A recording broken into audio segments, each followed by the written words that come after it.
Over the last few days on the channel, we've been taking a look at Marvel and DC characters who are clearly inspired by characters from their competition. But while talking about how certain characters like, say, Black Cat and Catwoman are obviously riffing off of each other, I think it's about time we look at the top 10 superheroes you never realized were knockoffs. The characters on this list range from some that are simply taking inspiration from other characters all the way to blatant plagiarism, with the list getting more and more intense as it goes along. So let's dive right in. Number 10. The Blackhawks. I figured we'd start out talking about the most obscure hero group on this team. The Blackhawks first appeared in their own series published by Quality Comics in 1941. They were originally a team of ace pilots led by the mysterious Blackhawk, who fought in World War II, fighting against the Axis forces as well as more fantastical foes like King Condor and going up against strange war machines like amphibious shark planes. The tales of Blackhawk were very popular, outselling everyone but Superman at the peak of their popularity, and they were purchased by DC Comics in 1957. In the years since, they have been continuously reinvented in order to stay relevant to the modern DC universe, but it's their original iteration that we will be focusing on, because like many comic book heroes, Blackhawk took a lot of cues from pulp magazines.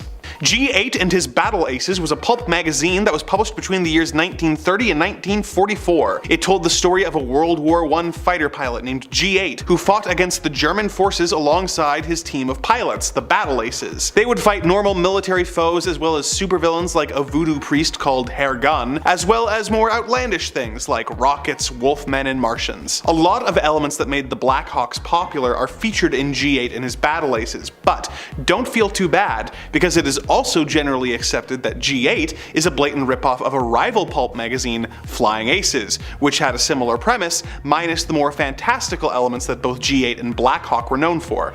Number 9. The Hulk. This one falls more into the inspiration bin, but I figured it was worth talking about. The Incredible Hulk is of course Bruce Banner, a scientist who gets caught in a gamma bomb blast and is forced to transform into a giant green, or rather grey in his first appearance, monster. Stan Lee said on multiple occasions that the Hulk was just a combination of two well-known stories, one being Dr. Jekyll and Mr. Hyde, and the other being Frankenstein. The Jekyll and Hyde parallel dealt with a good doctor having an experiment go wrong and transforming into a different, darker, and more impulsive aspect of himself. The Frankenstein element was of a strong, inarticulate creature being hated by society and chased and attacked, causing the creature to get angry and go on rampages. Stan basically smashed the two stories together, showing a doctor who transformed into a hulking creature. Over the years, Hulk has become more convoluted and cosmic at times, but in my opinion, the character works best when leaning into the themes and elements that inspired him. Number 8. The Fantastic Four. Next up we have Marvel's first family, the Fantastic Four. The Fantastic Four were a group of normal humans who went up into space in a spaceship and were pelted with cosmic rays, which granted them strange abilities. The group, each with complementary but different skills and abilities, decide to stick together and be heroes and scientific explorers, fighting villains and exploring alien worlds. The group was a smash hit and marked the moment when Marvel Comics actually became serious competition for DC, but they aren't wholly original.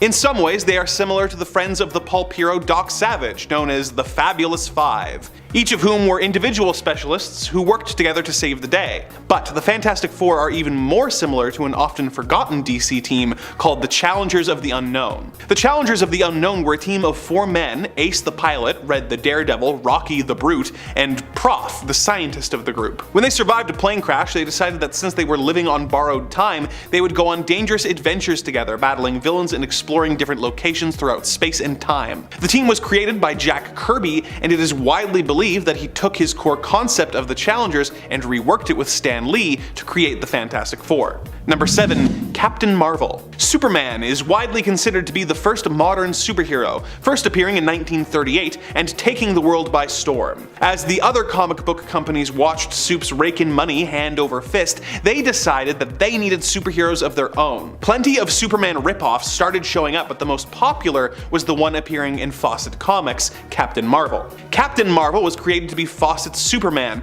having a similar look and a few powers in common, but what made the Captain special was his unique origin. He was really a child named Billy Batson, who when he said the magic word Shazam would turn into a superhero. Captain Marvel became immensely popular, even outselling the Man of Steel, but this just made National Comics, the company that would eventually become DC, angry. They sued Fawcett, claiming that the Captain was infringing on their copyright, causing a lengthy legal battle that involved showing similar panels from each comic side to side. It was a long, convoluted case, but in the end, Fawcett was forced to retire Captain Marvel. So, though the two characters have a lot of differences, in the eyes of the court, Captain Marvel was a knockoff of Superman. DC would eventually purchase the rights to the Fawcett Comics characters and introduce them into the DC universe, giving Billy a second chance at life. Number 6.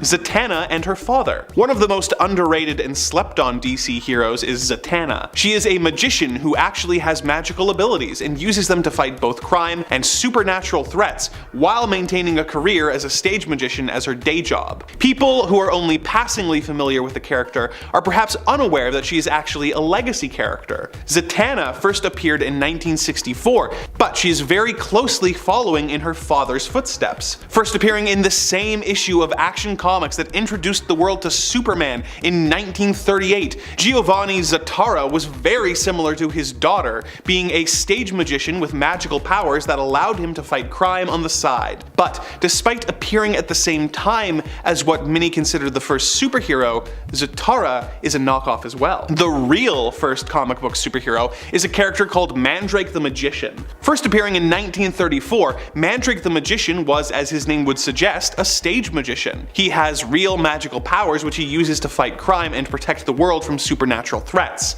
He's not as well known to the general public at this point, but his influence on Zattara and Zatanna is undeniable. Number 5. Allison Hargreaves. Allison Hargreaves is maybe one of the most original feeling ripoffs that I've listed here in terms of, individual characters we're talking about, but still, she does seem to take a lot of inspiration from one very prominent X-Men character, Jean Grey. As a child, I would say Allison especially resembles Jean in the comics, with her hair appearing red as opposed to her standard purple that we're used to seeing her have when she's an adult. And with purple hair, you could use that to link her to another famous telepathic or psionic character, Psylocke, aka Betsy Braddock, and also aka Quanon, depending on what we're talking about, and even if they're combined, that's a whole thing. Sometimes separate, sometimes tragically combined, I would say. Allison Hargreaves is known by the codename of Rumor. This is because she can use her powers to influence the will of others by using the phrase, "I heard a rumor." While Jean and Psylocke don't typically use their powers in this way, Jean is definitely capable of controlling people and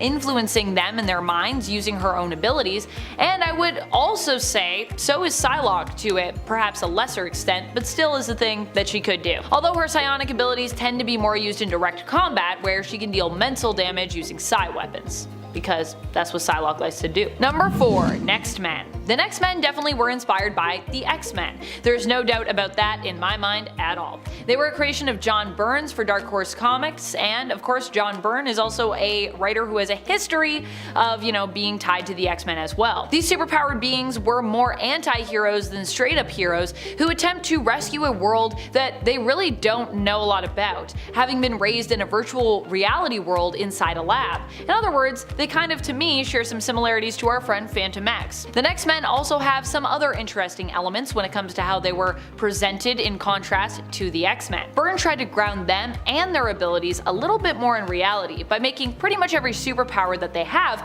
come with some kind of quirk or some kind of setback in some way, trying to acknowledge some of the real world consequences one might actually have to deal with physically or mentally as a result of having superpowers. Because usually when you have superpowers, it's like you have super strength and it's not a problem for your body, but then there are other characters that have super strength in other worlds where it's like, okay, they're super strong, but they're not super durable, which seems like how powers would probably go, and then you just mess yourself up by using your super strength. Number 3. Nathan. Nathan of the Nextmen is definitely a ripoff of Cyclops, but something that I think is actually really interesting is he isn't a direct one-for-one copy. His powers are actually, in a way, kind of like the opposite of Scott's, or at least an alternative, if not, the direct opposite to Scott's powers. They're not really the direct opposite, but they work in a very different way, but something that kind of feels like the opposite. Let me explain. While Nathan can also be spotted wearing shades with even a similar hairstyle, I'd say to Scott's, his powers allow him to see everything extremely well. Instead of expelling optic blasts from his eyes are more like great receptors for light,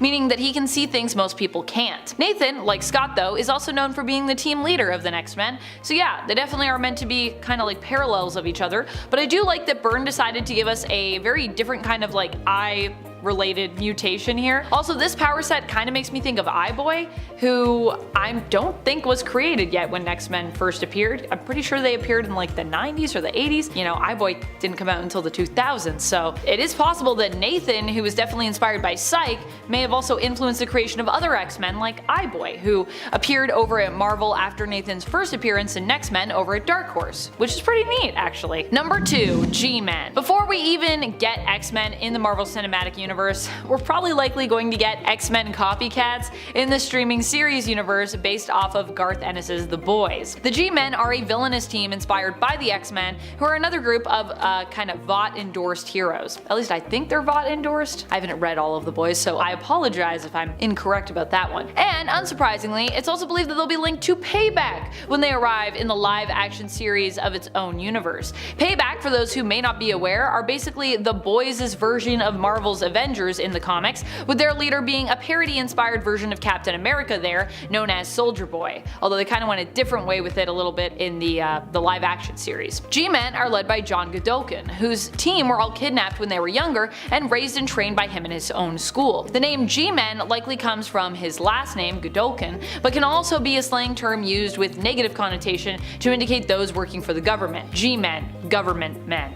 You know, so that name kind of has a double meaning, and also it just basically means, yeah, they're not very good people. Surprise, surprise. Number 1, John Godolkin. If you thought Professor X was bad, wait till you meet his boys equivalent, which of course is way worse. The founder of the G-Men and its other spin-off teams is John Godolkin. In The Boys, Godolkin has done a lot of awful things to his superpowered students. Many of them I cannot even mention on YouTube because they're just that bad and kind of goes against TOS. Unlike Charles Xavier though, Godolkin has no powers to speak of, being more similar to Niles Calder, I would say, from DC in that regard, who is in essence the head of their version of an off-kilter outcast hero team known as the Doom Patrol. Doom Patrol, in fact, is not a ripoff of the X-Men, if you're wondering why I didn't list them here, as their existence actually predates the X-Men by a few months in terms of the comic's release. Godolkin ended up capturing his team members as opposed to offering them a place at his school, taking them kinda against their will. He specifically, however, seeks out runaways and orphans, which, to be honest, so kind of does Charles. So,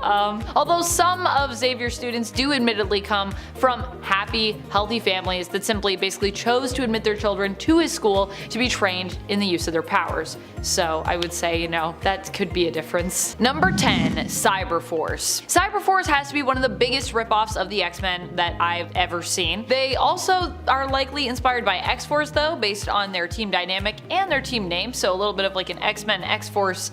I would say both those things kind of come together here. CyberForce was a group of mutants who also ended up captured by cyber data. Almost all, if not literally all of the team members, bear extremely strong resemblances to the X-Men mutants, which contributed to the series getting some serious flack in terms of it being kind of a copycat of Marvel's X-Men. However, it did differ in regards to some key elements. While X-Men was more targeted towards being family friendly, as many of Marvel's comics generally have been throughout the years, well except for maybe lines like Max and, to an extent, I would say Ultimate, CyberForce did not shy away from pushing the boundaries of, let's say, teen-related content, and this also got them some flack among certain circles when it came to critiques of the series and the team as well. CyberForce is a team and series that originated at Image Comics in partnership with Malibu Comics. The team was created by Mark Silvestri and would eventually move over to Top Cow Productions, which is actually his own publisher, so yeah, CyberForce. And friends, if you love what we do here on Top 10 Nerd and you love when we talk about things that are mutant adjacent, mutant related, or just mutants in general, be sure to let us know by clicking that subscribe button. Number 9, Ripclaw. I wonder who that could be a ripoff of. If you guessed another very famous Marvel superhero mutant with claws that is known by the code name of Wolverine, you'd be right, bub. Ripclaw was one of the few members of the team to actually withstand the test of time, being one of the most famous and long-lasting even after CyberForce began to fade. Despite his team losing prominence, Ripclaw would end up continuing to guest star, showing up in other series like Sylvester's The Darkness. He's also had his own short solo series as well for a bit.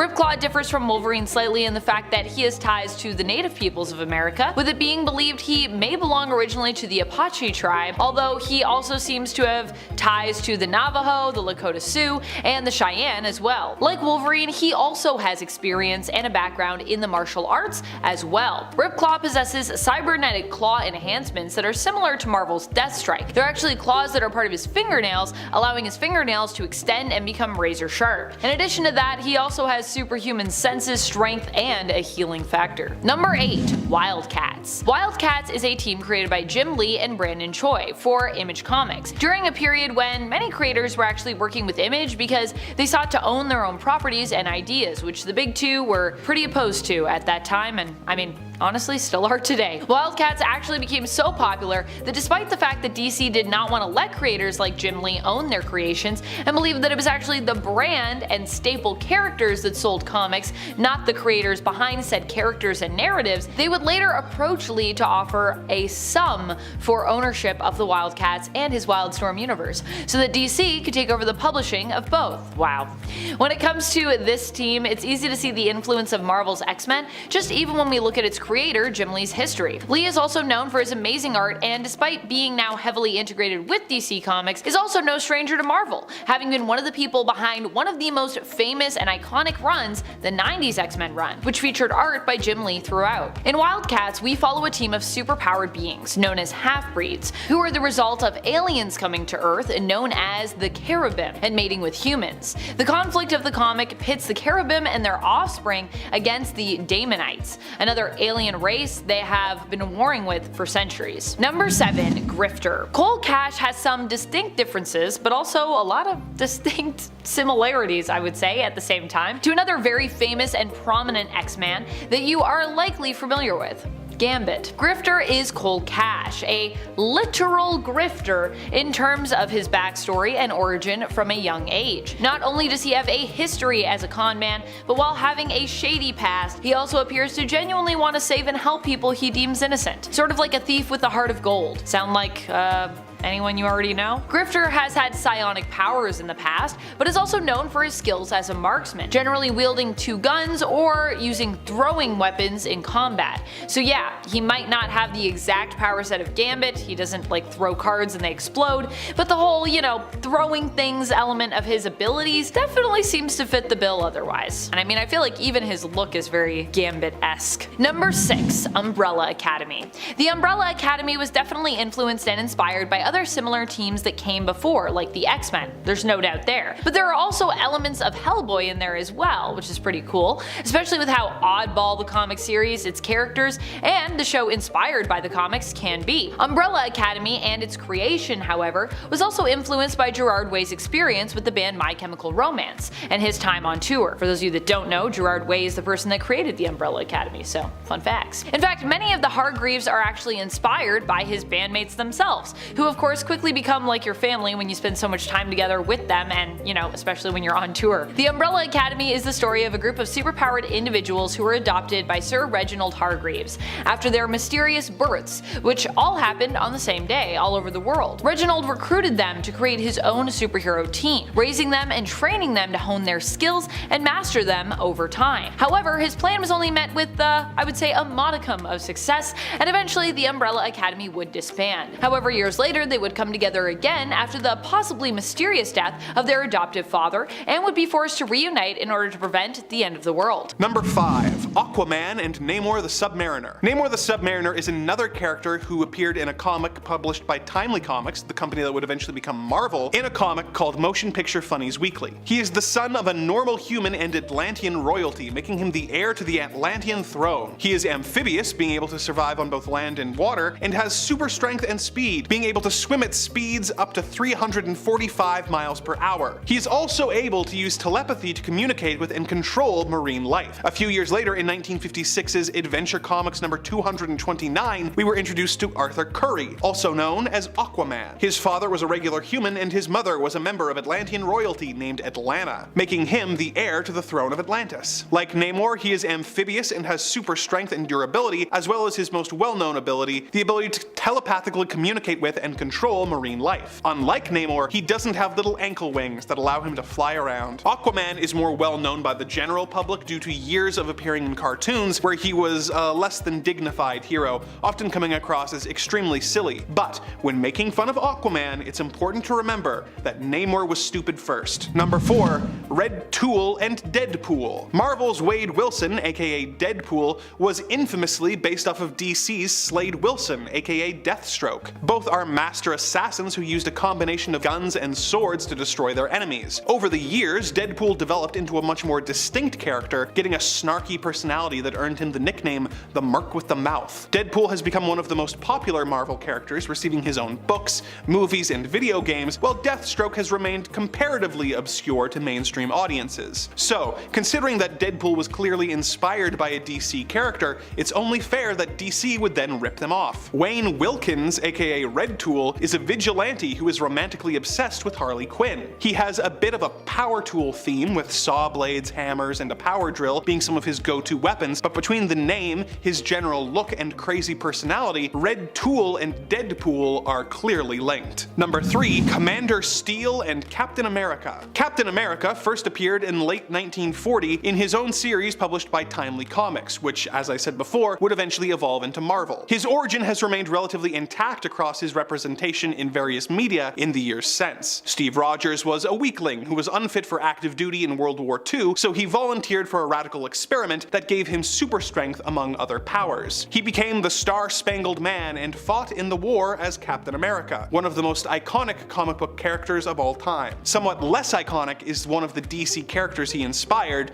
Commander Steel. First appearing in early 1978, Henry Haywood was not unfit for duty and was an enlisted soldier in the Second World War, but he was injured in a sabotage attack. He underwent an experiment that implanted mechanized steel devices into his body, granting him super strength. He started wearing a red, white, and blue Americana-themed outfit and began fighting in the Second World War. It's a pretty egregious imitation, but it's hard to be too upset about this act of copying, because honestly, aside from lists like this talking about copycat characters, when does anyone ever bring up Commander Steel? Number 2. Red Lion and Black Panther. Black Panther made his first appearance in 1966's Fantastic Four, number 52. He's really T'Challa, the ruler of the African nation of Wakanda, who uses his vibranium panther suit to defend his people and the entire world. He is a massively popular character, but he has inspired a few other characters, such as the Red Lion. Red Lion is really Matthew Bland, a ruthless dictator who has appointed himself president for life of the African nation of Berudunia, and dresses up in a red outfit that makes him look like his animal of choice. He is obviously inspired by Black Panther, but like an evil version of him. He's the Homelander to Black Panther's Superman, but beyond that, there's not much to the character. Number 1. Swamp Thing and Man-Thing. So, in 1971, Marvel introduced Man-Thing. He was a scientist named Ted Sallis trying to create his own version of the super soldier serum before being attacked by criminals who wanted to steal his work. To keep the formula secret, Ted injected himself with the serum before getting in a car accident that caused his car to crash into a magic swamp. The serum and the magic caused him to transform into a big green swamp monster who can control plant life. While one of Man-Thing's creators was working on the project for Marvel, his roommate,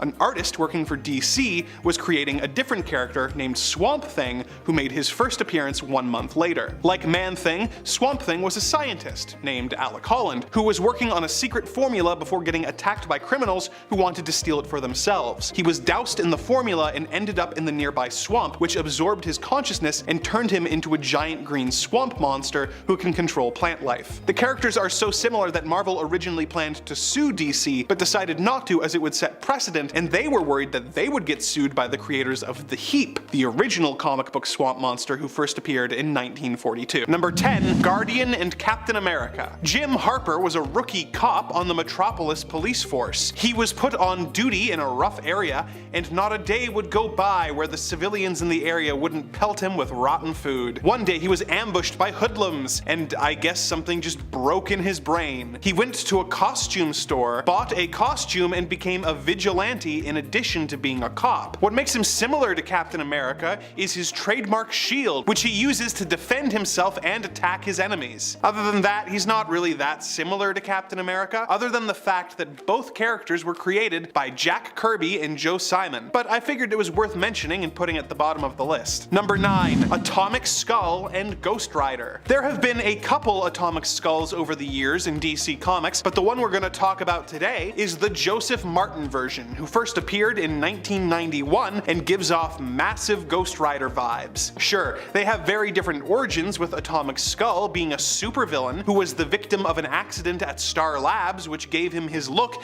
as well as energy projection abilities, and Ghost Rider is a motorcycle stunt driver who is possessed by a demon and uses his hellfire powers to punish evildoers. But the look is too similar to ignore. The flaming skull look is so quintessentially Ghost Rider that seeing it on anyone else feels a bit copycat. As if that wasn't bad enough, in other appearances the Atomic Skull even wears a leather motorcycle jacket, making the two almost indistinguishable even if it is only on a visual level. Number 8. Black Racer and the Silver Surfer. Jack Kirby is responsible for the creation of so many comic characters, one of which is the Silver Surfer. He was an alien named Norrin Radd whose planet was about to be eaten by Galactus. He managed to convince Galactus to spare his planet if he would become the Herald of Galactus. He was granted cosmic powers and became the Silver Surfer, who traveled the galaxy looking for planets that his master could eat while riding around on his surfboard. A creation that Kirby created a few years later for DC Comics bears a few similarities. Vietnam vet Willie Walker was paralyzed in combat and was contacted by the Source, who is an aspect of the Presence, one of the energies that apparently created the universe in DC Comics. The Source made Willie the physical manifestation of Death, the Black Racer, who flies around on a pair of cosmically charged skis collecting souls. Number 7. Red Hood and the Winter Soldier. Considering how much crap people give Batman for bringing a child along while he fights crime, people tend to forget that Captain America literally made a child fight in World War II as his sidekick. After Captain America was unfrozen from the ice in Avengers number 4, we learned that his sidekick had perished in the war after being blown up on a mission, and that Cap was now alone. This was maintained for over 40 years until the Out of Time arc in 2005, when Captain America had to go up against a highly trained assassin who seemed to know everything about his past, the Winter Soldier. The Winter Soldier of course turned out to be Bucky, who had survived the explosion and was brainwashed into becoming a deadly assassin. It was a mind-blowing arc for fans of the classic Cap stories and had long-lasting effects on the continuity, with Bucky eventually becoming a hero again and having his story adapted for the MCU. A few months later, Batman went through a similar ordeal. His second Robin, Jason Todd, had died in an explosion set by the Joker in the 80s and was considered one of the few permanent comic book deaths along with Uncle Ben. Although the idea of a villainous Jason was teased in 2003 in the Hush story, this turned out to be an elaborate ruse by Clayface, although this was later retconned so that Jason's real resurrection would feel more set up. In the Under the Red Hood arc, Batman had to go up against a highly trained and murderous vigilante who seemed to know everything about his past, the Red Hood. Red Hood of course turned out to be Jason, who had been brought back to life when Superboy Prime punched reality so hard that it broke. It was a mind-blowing arc for fans of the second Robin and had long-lasting effects on the continuity, with Jason eventually becoming a hero again and having his story adapted for the beloved animated film. These happened so close to each other that it's hard to say if this is a true knockoff, but either way, Marvel beat DC to the punch by a couple of months. Number 6. Bumblebee and the Wasp. First appearing all the way back in Tales to Astonish number 44 in 1963, Janet Van Dyne is the partner of Ant-Man, who was exposed to his Pym particles, which caused her biology to be altered so that she could shrink. She also has synthetic wings that allow her to fly. She used these tools and abilities to become one of the founding Avengers. She is very similar to the DC hero Bumblebee, who debuted years later in 1976 Teen Titans number 45. Bumblebee was a scientist who was dating one of the Titans, Herald, and developed her persona so she could stage an attack on the team that her boyfriend could defuse, making him look good in front of the team. When the Titans eventually discovered the truth, they were so impressed with her abilities that she was offered a spot on the team. Like the Wasp, her supersuit allows her to fly and also allows her to shrink in size. However, the shrinking has led to her developing a heart condition, which she manages with medication created by Dr. Niles Calder. She is a consistent member of both the Teen Titans and Doom Patrol, but hasn't had the mainstream popularity of the Marvel character who inspired her. Number 5. Nighthawk. In 1996, Marvel created a whole team of villains who were direct knockoffs of DC Comics' Justice League with the Squadron Sinister. This team was created by the Grand Master after coming into contact with a team called the Squadron Supreme, who came from a different universe. The Squadron Supreme had direct Marvel versions of heroes like Superman with Hyperion, Wonder Woman with Power Princess, and among others, Batman with Nighthawk, aka Kyle Richmond. Kyle Richmond is a multi-billionaire whose riches were built through his father's criminal enterprises, leading him to choose to use the money for good instead of evil. He's got a cape, he has pointy ears, he's animal themed, and no matter which version we are talking about, the character is incredibly brooding and runs around at night. There are at least 5 well-known versions of Kyle Richmond in the Marvel Universe. The Squadron Sinister one, who eventually joins the Defenders, the Earth 712 Squadron Supreme version, the Earth 31916 Kyle Richmond, who was a black man whose parents were taken out by white supremacists, leading him to become an anti-racism vigilante, the Iron Man-like Ultimate Universe Kyle Richmond, and the Kyle Richmond of Earth TRN 852, which is not a regular part of the multiverse, but a magical creation of the villain Mephisto, where the Avengers never existed. Also, you have to call me Nighthawk. I just wanted to say that. Number 4. Big Daddy. Another creation of Mark Miller, not Frank Miller. Big Daddy appeared in the Kick-Ass comics and the movies, and speaking of the movies, in them, he looks like an exact replica of Batman, but he acts a lot more like the Punisher, meaning he is heavily armed and not afraid to use those arms at all. That's also the case in the comics, but here he has a completely different costume that does not reflect Batman. But he is still a knockoff of Batman for one big reason: Hit Girl. Hit Girl is actually Big Daddy's daughter, who he trained to become an incredibly capable assassin and sidekick, and this is a lot like Batman and Robin. Initially, we are led to believe that Big Daddy did this for revenge against a mob boss who caused the passing of his wife, but over time, we learn that was actually all a lie. His wife was very much alive, and he practically took his daughter and went off on the run, training her and going on missions with her, all to give her an exciting life, funding the whole thing by selling comic books and looting criminals. It's a really interesting idea of taking someone and manipulating and turning them into a crime-fighting sidekick, which is arguably something Batman does all the time. Number 3. Moon Knight. Originally, Marvel's Moon Knight did start as a Batman takeoff in the panels of Werewolf by Night, but good golly, he has become so much more, and I think I can speak for almost everyone when I say, thank the Lord he has. But since this is a Batman knockoff list, let's talk about what these two characters share. They both run around in the night as Knights of the Night, and that was fun to say. Both of these characters are very wealthy, and they use that wealth to fund their crime-fighting ways.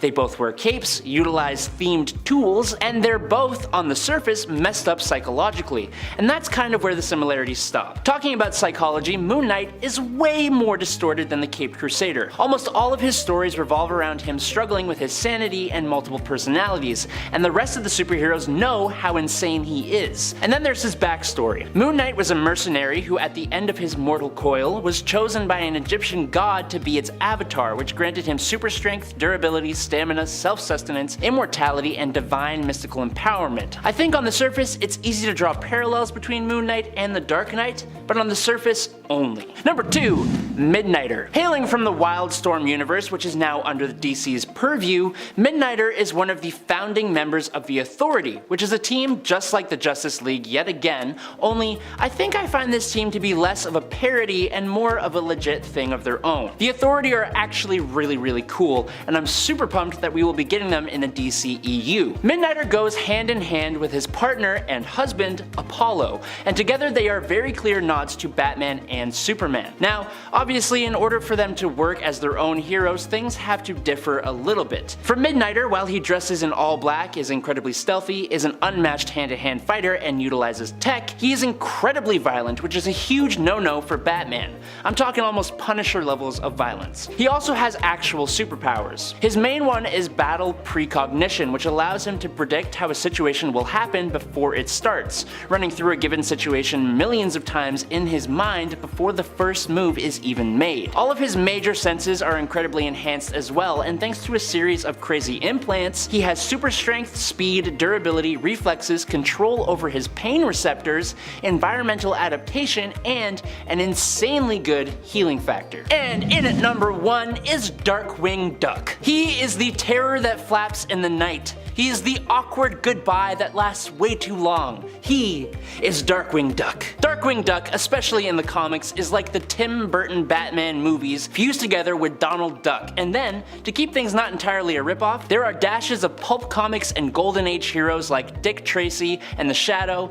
the Sandman, Doc Savage, the Green Hornet, the Flash, the Lone Ranger, and even Zorro. The fictional city of St. Canard is a direct parody of Gotham City, but what makes the whole thing just so much better is the whole screwball mentality of Disney's Talking Ducks. The show ran for 3 seasons from 1991 to 1992 and tells the adventures of Darkwing Duck, aided by his sidekick and pilot Launchpad McQuack. In his secret identity of Drake Mallard, which is a direct parody of Kent Allard, the altered ego of the Shadow, he lives in an unassuming suburban house with his adopted daughter Gosalyn, with his whole struggle being to balance his ego against his desire to be a good father to Gosalyn and to help do good in St. Canard City, which is a parody of Gotham City, like I already said. Yes, it is a parody, so it's openly being like, we're ripping off Batman, but it's for comedy, which makes it totally okay. But in at number 10 is Darkwing. Starting off this list with an extremely short-lived, obvious, and purposely on-the-nose knockoff of the Dark Knight is Darkwing from the Image Comics Invincible series. When we kick off that story, the world is defended by the Guardians of the Globe, an elite group of heroes who were very obviously based on the Justice League of America. The team is composed of the Immortal, who is similar to but inherently different than Superman, Red Rush, who is based on the Flash, Aquarius, who is based on Aquaman, Martian Man based on Martian Manhunter,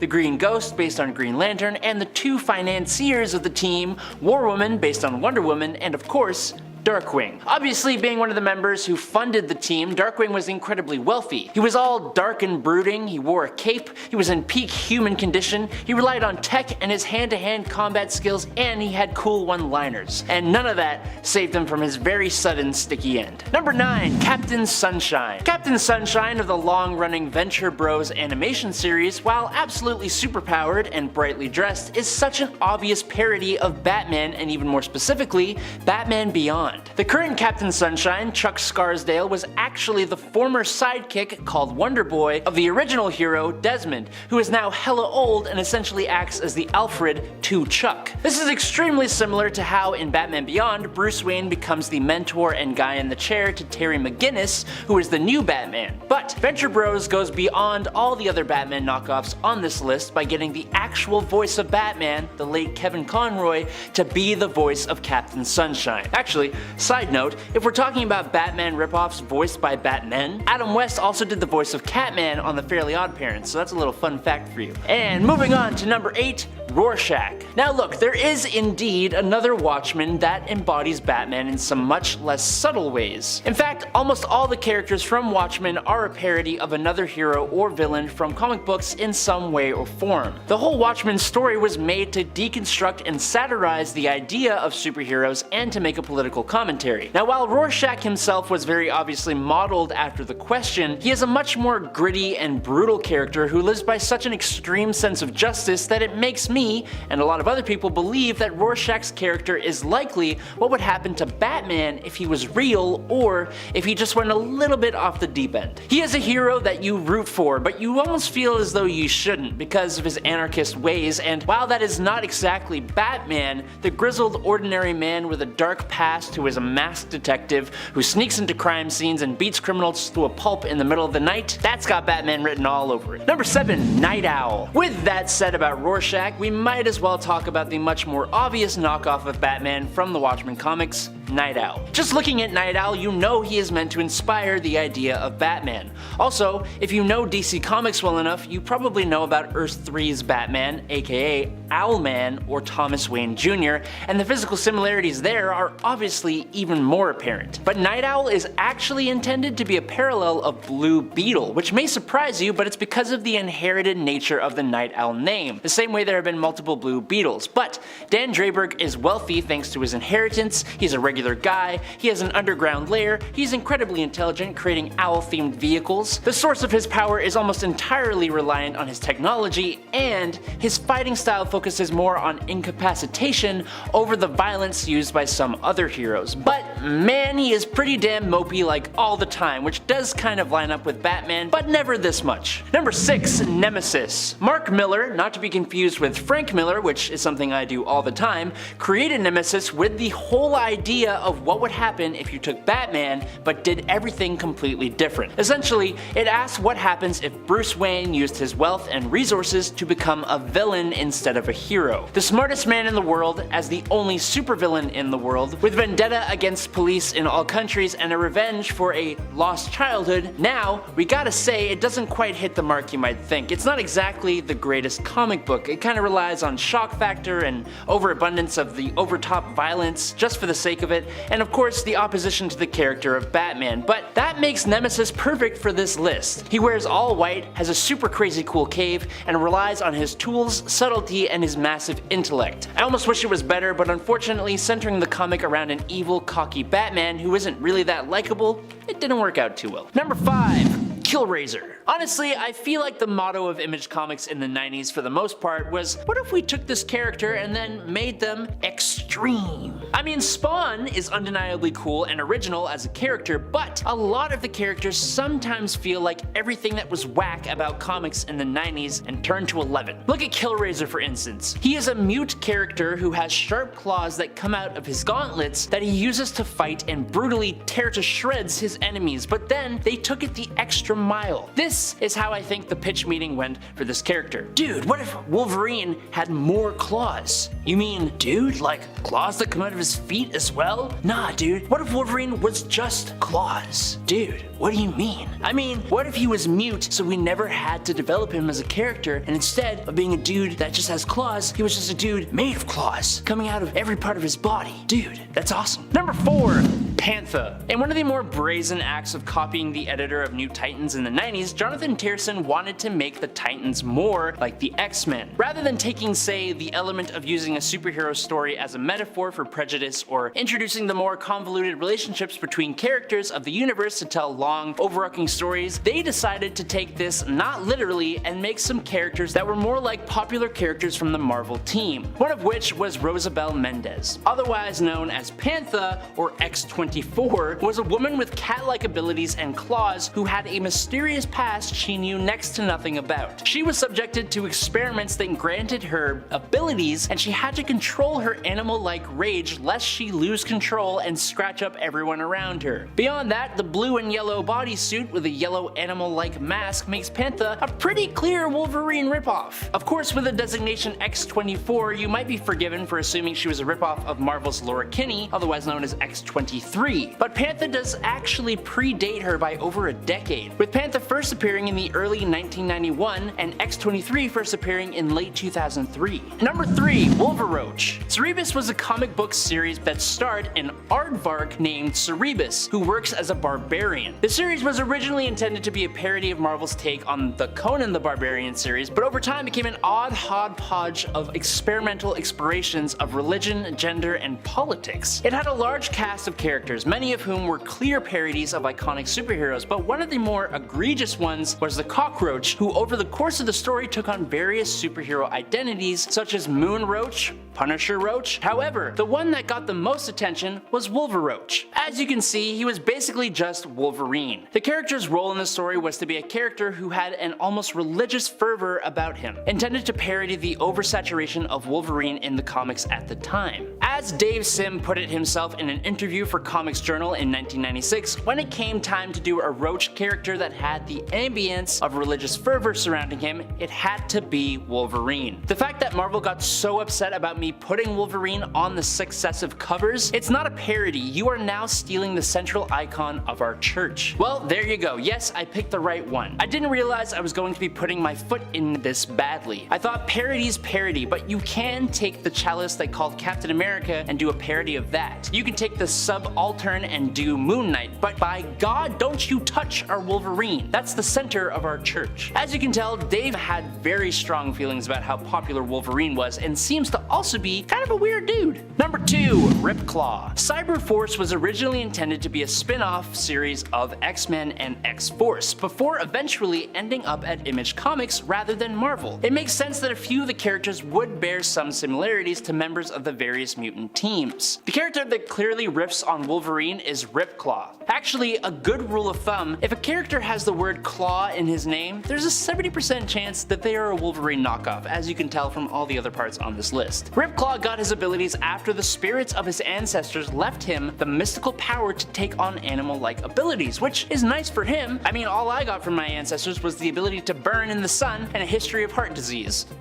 Ripclaw was then captured by the evil Cyberdata Corporation, who brainwashed him and gave him cybernetic enhancements such as razor-sharp claws. He has a tendency to snap into an animal-like rage, and he has also got a healing factor. Wolverine. He's basically Wolverine. But in at number 1 is Deadlock. Another Image Comics character, John Locke was an ordinary lowlife until he had a heart attack and died. He was taken to the shady science group known as Project Born Again, who discovered that he had a latent mutant gene, and they resurrected him, driving him completely insane in the process. He went on a rampage before being eventually taken out and resurrected again and assigned to be a member of the superhero team Bloodstrike. Just by looking at him, the Wolverine influence is pretty clear, with the fangs, the claws, and the mask that is exactly like Wolverine's, just a different color. It always baffles me when characters that are this similar to the characters they are ripping off of are created. Like, yeah, Wolverine was huge in the 90s, but if you create a character that is this similar, don't you realize that most people are just gonna be like, man, I'd rather just go buy a Wolverine comic? And at number 10 is PopClaw. The Boys television show and the comics that inspired it are filled with characters that are meant to stand in for more well-known and beloved superheroes in an effort to tell a story about what superpowered beings might be like in the real world. Homelander is obviously meant to be Superman. The Deep is clearly a play on Aquaman, and Queen Maeve is very much Wonder Woman. One of the more minor characters to appear in both the comics and the TV show is PopClaw. PopClaw is a woman whose name is rather self-explanatory. She has claws that pop out of her arms with which she attacks her enemies. She's less one-to-one with Wolverine than other characters in the franchise are with their heroes that inspired them, but the influence is clearly there in aesthetic if nothing else. More comic-savvy fans will probably say she is more similar to X-23, and the creator of the character, Gareth Ennis, has said that she is actually inspired more by Scandal Savage, but for the more casual viewer of the TV show, the first thought that will pop in their mind when they see PopClaw and her powers will be, oh, it's Wolverine. So for that reason, she will get the number 10 slot on this list. But in at number 9 is Seahawk. This character from Image Comics is really Mark Barrows, who was hunting for underwater artifacts with his family when one of the artifacts blew up, resulting in his father's death, but him and his brother being granted superpowers and becoming the heroes Seahawk and Cold Snap. He would go on to join the superhero team The Brigade, and overall isn't that much of a Wolverine knockoff. However, the fact that one of the powers granted to him was accelerated healing, and the fact that his look is kinda Logan-esque with the fangs and the pointy-eared mask makes me think that Wolverine was at least an influence on the character, and makes me comfortable putting him on the low end of this list. Number 8,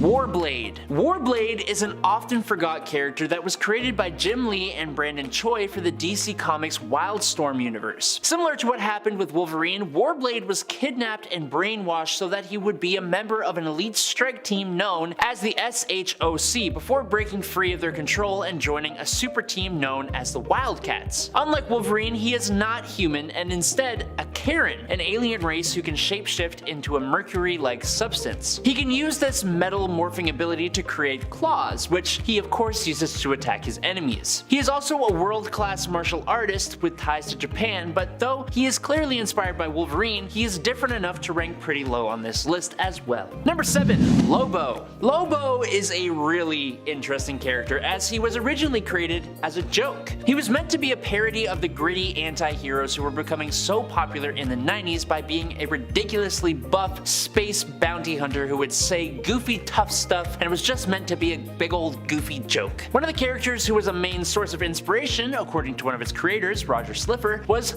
Wolverine, with his tendency to drink beer, constantly talk about how edgy and tough he was, and always talking about how he was the best there is at what he does. And what he does isn't very nice. Lobo also has a powerful healing factor, but that's neither here nor there. What the creators at DC Comics didn't anticipate was that the readers wouldn't take the character as a joke and would genuinely love the main man. Not once to look a gift horse in the mouth, DC quickly expanded the character to give him his own identity and gave him his own series of books. Number 6. Wild Child. First appearing in Alpha Flight number 1, Wild Child was created by John Byrne to be little more than a Wolverine-like character. Like Wolverine and Sabretooth, who isn't on this list as he was created to be a foil to Wolverine as opposed to a copy, Kyle Gibney has an animalistic nature as well as a healing factor and razor-sharp claws. Due to his freakish appearance, he was shunned by humanity until he was found by Department H, who made him a member of the Alpha Flight training program, Gamma Flight. When Alpha Flight had its funding pulled by the government and went independent, members of Beta and Gamma Flight were recruited by the evil Jerome Jackson to be members of the evil Omega Flight, who tried to defeat Alpha on 2 separate occasions in John Byrne's original run on the comics. When John Byrne left the book to work on the Incredible Hulk series, Wild Child was just a Wolverine-esque villain who had never really been an issue for the Alphas to defeat, but he was further developed by subsequent writers to be a more unique character, eventually joining the hero team and becoming Weapon Omega and dating fellow teammate Aurora. His morality has shifted quite a bit over the years, with him being a member of the Hellions, X-Factor, Weapon X, and becoming a good foil for Wolverine to fight rather than a throwaway copy he was originally intended to be. Number 5. Sideways. Sideways is a DC Comics character who was caught in an earthquake when Challenger's Mountain came back from the Dark Multiverse. He fell into a chasm in the ground and through a rift which led to the Dark Multiverse. This gave him the ability to teleport through dimensions, as well as super strength, agility, and reflexes. Like Spider-Man, he is a teenage hero trying to balance the various aspects of his life, but the more significant influence is clearly his costume, with the mouthless mask and shape of the large eyes. As Bully Maguire put it in Spider-Man 3,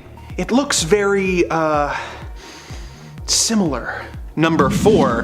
Bug. Next up, we have our first Spider-Man inspired villain of the list. Bug is a little-known DC villain who operates out of Gotham City, having his first major appearance in Batman Family number 3. Bug is a villain who specializes in surveillance, using a special suit that allows him to stick to walls. The mask is very Spider-Man-esque, and the whole sticking to walls thing while operating with a bug theme makes Spidey's influence pretty obvious. Although this character is way less known than the Marvel original, and seems more like a off-brand dollar store action figure your grandma would buy you by mistake. Number 3. Haunt. When Secret Agent Kurt Kilgore was killed by rival agents, his spirit sought out his brother, a flawed and bitter priest named Daniel, in order to try and protect his newly widowed wife from the agents who had taken his life. When the agents attacked Daniel, Kurt's ghost merged with him and Daniel became Haunt, a brutal and violent superhero with razor-sharp claws, super strength, and speed, as well as the ability to manipulate his ghostly ectoplasm, forming it into weapons, cobwebs, and tentacles. Haunt was created by superstar comic book creators Todd McFarlane and Robert Kirkman, and is a part of the Spawn universe featured in Image Comics. While story-wise and personality-wise, Haunt is very different from Spider-Man, his costume and tendency to be drawn surrounded by cobwebs makes me think Todd McFarlane missed drawing Spider-Man when he created him. Number 2.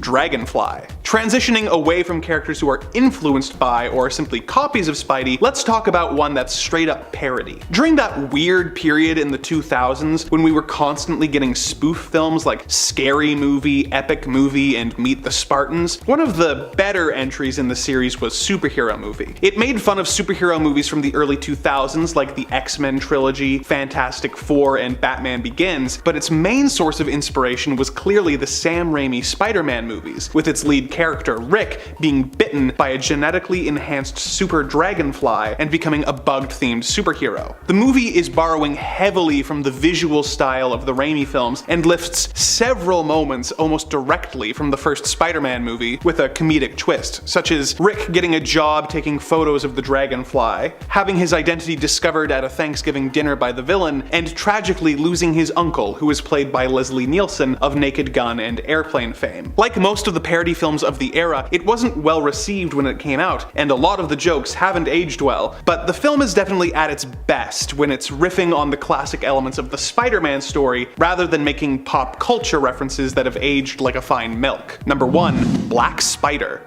Eric Needham was an addict who accidentally killed his dad while robbing a liquor store. He felt remorse for this and began hunting down and killing the various dealers in Gotham City. A wealthy benefactor gave him an advanced costume and weapons to help him in his goal, but it turned out to be a rival criminal just trying to get rid of his competition. Black Spider's lethal approach brought him into conflict with Batman, and after being defeated, Black Spider began teaming up with criminals, being more interested in revenge against the Dark Knight than fighting crime anymore. The character obviously has a similar costume, and choosing to make a character in comic books spider-themed is begging for comparisons to Spider-Man, but his knockoff status was pushed to the limit when he was introduced in the Young Justice animated series, where he was full-on web-slinging and being voiced by the spectacular Spider-Man voice actor Josh Keaton. Number 10. Miles Morales. In Marvel's infamous Ultimate Universe, when the original Spider-Man, Peter Parker, was killed by his universe's Sinister Six, the entire city of New York mourned the young hero, with practically half the city showing up to his funeral. Even though they had called him a menace for most of his short career, he was finally embraced as a hero and treated with the respect he deserved by both the city and the heroes who had looked down on him due to his age. So, when a new Spider-Man showed up in Ultimate Fallout number 4, both the villains and the heroes he came across were kinda weirded out and took the time to tell him that dressing as the recently dead hero was in terrible taste. Miles Morales of course became a fan favorite character and was eventually transferred to the main 616 Marvel universe, but it's interesting that until he was able to prove himself in story, many of the other characters thought of him as a disrespectful knockoff. Of course, now he is considered by characters and fans alike more as an official franchisee, having the approval of the original Spider-Man. Number 9. Scorpion. When J. Jonah Jameson hired a private investigator named Mac Gargan to follow Peter Parker to find out how he got such incredible photos of Spider-Man, Peter was able to easily avoid him thanks to his spider sense. Frustrated at how Spider-Man was beginning to be embraced by the public, JJ decided to create a bug-themed superperson of his own. He hired a scientist who specialized in mutating animals and paid Gargan $10,000 to undergo experiments that would give him scorpion powers. He also had a scorpion-themed costume made up, complete with a dangerous tail for Mac to wear, and then he sent him after Spider-Man. The experiment unfortunately drove Mac insane, and he became a supervillain, but the fact that he was created to essentially be a Jameson-approved version of the webbed wall crawler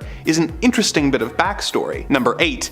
Deadpool. Deadpool is actually more of a Deathstroke ripoff than he is a Spider-Man one. Deathstroke is a super deadly assassin named Slade Wilson who uses a combination of firearms and swords to defeat his enemies, and Deadpool is a super deadly assassin named Wade Wilson who uses a combination of firearms and swords to defeat his enemies. Sure, Deadpool is quippy in a way that's not dissimilar to the webbed wall crawler, but the aspect we're focusing on is his look. Deadpool wears a distinctive red bodysuit with white eyes and honestly doesn't look that much like Spider-Man. However, it is enough of a passing resemblance that it has become a running gag in the comics for characters to mistake Deadpool for Spidey. This is usually done to be a blow to Deadpool's confidence and sense of identity, and even more often as a joke where Deadpool does something absolutely horrible, inadvertently getting the crime pinned on Spider-Man, further damaging his notoriously constantly tarnished reputation. Okay, that's the last of the characters who ever cross paths with Spider-Man. Let's move on to the characters that borrow from the character a bit more liberally, with most of them copying either his look, his powers, his bug theme, or the revolutionary teenage Superman aspect that Spider-Man started. Number 7. Sailor Moon. Before Spider-Man, the common thought process among writers was that teenagers could not be superheroes, only sidekicks. That's part of what made Spider-Man so revolutionary, as in the early comics we got to see him balancing his high school life with the responsibilities of being a hero. It was such an iconic element that even though Spider-Man was actually only in high school for the first 28 issues of his series, he is still mostly thought of as a teenage superhero. This element was used for lots of heroes across different media, but let's go with Sailor Moon, so we can dip our toes in the manga world for a bit. Usagi Tsukino was a regular high school girl before she met a talking black cat named Luna, who told her that she was really one of the Sailor Senshi of love and justice, Sailor Moon. She spends a lot of her run having to balance the typical issues of teenagehood, like school and romance, with saving the world from evil beings. Not one of the most obvious imitators of old Webhead, but it's a fun example of him having an influence beyond just a Western audience. Number 6. Batman Beyond.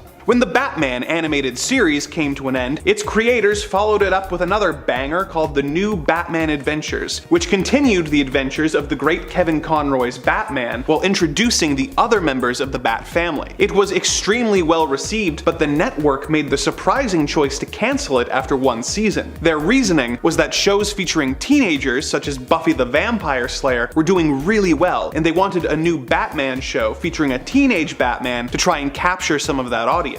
Not wanting to mess with their established continuity, the producers pitched the idea of the series taking place in the future, with Bruce Wayne passing down the mantle. They got the green light from the network, but none of the writers really wanted to do the show until they realized that it would allow them to, quote, do all that Spider-Man stuff, with the tortured hero trying to balance their life as a superhero with their personal and school life. This idea got them excited, and the resulting show, featuring Terry McGinnis becoming the new Dark Knight, was a worthy and iconic addition to the Batman mythos, receiving 3 full seasons as well as a feature film, before eventually being incorporated into the comic books. Due to the talents of all those involved, Batman Beyond is able to stand on his own 2 feet as a hero, but it's interesting that it was the influence not of the original Batman, but of Spider-Man that got the writers started. Number 5. Rorschach. Rorschach is one of the most iconic characters appearing in Alan Moore's masterpiece Watchmen. He is a hard-boiled detective who wears a mask that completely obscures his face. He is very similar to The Question, who is a hard-boiled detective who dresses very similar to Rorschach and who wears a mask that makes him appear to have no face. The two are very much cut from the same cloth, and that is intentional. Watchmen was originally supposed to feature characters from the Charlton Comics universe that DC had purchased in 1985, and was going to feature characters like The Question,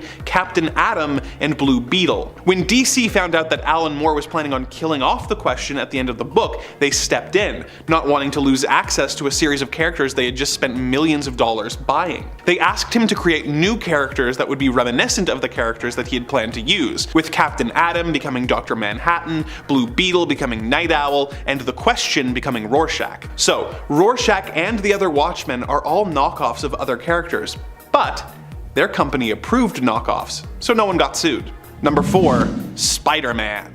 Here's where things start getting wild on this list. Spider-Man is probably the most beloved superhero in Marvel Comics. With his ability to do whatever a spider can, and his trademark look, he has become a pop culture icon all over the world. But what is the source of his knockoffery? Well, Stan Lee has said over the years that one of the characters that inspired Spidey was the pulp hero known as the Spider. This may have been the source of the name, but other than that, the characters aren't very similar. The Spider is a brutal and murderous murderous vigilante whose primary disguise is to wear a mask, a fedora, and a fake hump. When the character appeared in film serials, he got a more webbed look, but this isn't really enough for me to start throwing around words like knockoff. However, where did Spider-Man get his look? Well, take a look at this Halloween costume from the now defunct Ben Cooper Costume Company. Between the webbing, the spider emblem, and the general vibe of it, it's a bit too close for comfort. And what is that written on his head? Spider-Man? These costumes first appeared in 1954 and were relatively popular costumes for kids to buy. Spider-Man didn't show up in the comics until 1962, but is there any evidence that this costume was the inspiration for Spidey? Well, most of the Halloween costumes you saw in New York in the 50s were Ben Cooper's, and their head office in Marvel's were only 10 miles away, so it is likely that they would have seen the costume at some point, but that's not exactly hard evidence.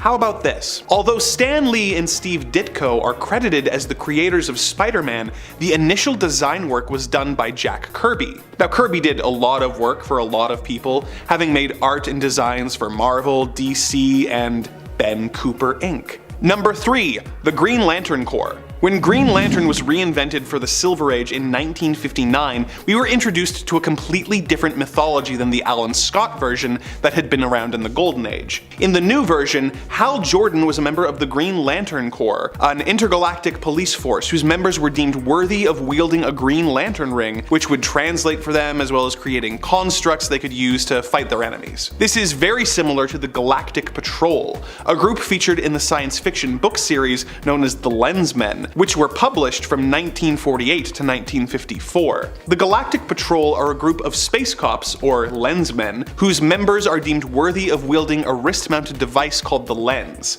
The lens grants the wielder the ability to translate alien language and a variety of other mental abilities. DC editorial denied any connection between the two groups, but creators who have worked on the Green Lantern series since then have leaned into it, creating characters that are direct references to the characters from the Lensman books, such as the Green Lantern Corps members Aricia and Ador. Number 2. Superman. Doc Savage, the Man of Bronze, first appeared in Doc Savage Magazine number 1 in 1933, 5 whole years before Superman. Doc Savage's story is that his father assembled a group of scientists who were all experts in their fields to train his son almost from birth to make him a perfect human specimen who is at peak human condition and is a master martial artist and scientist, physician, inventor, explorer, and detective. He was raised in the jungle where he received a really intense tan, earning him the nickname the Man of Bronze. After his father was killed, he decided to devote himself to fighting crime, traveling the world and battling criminals.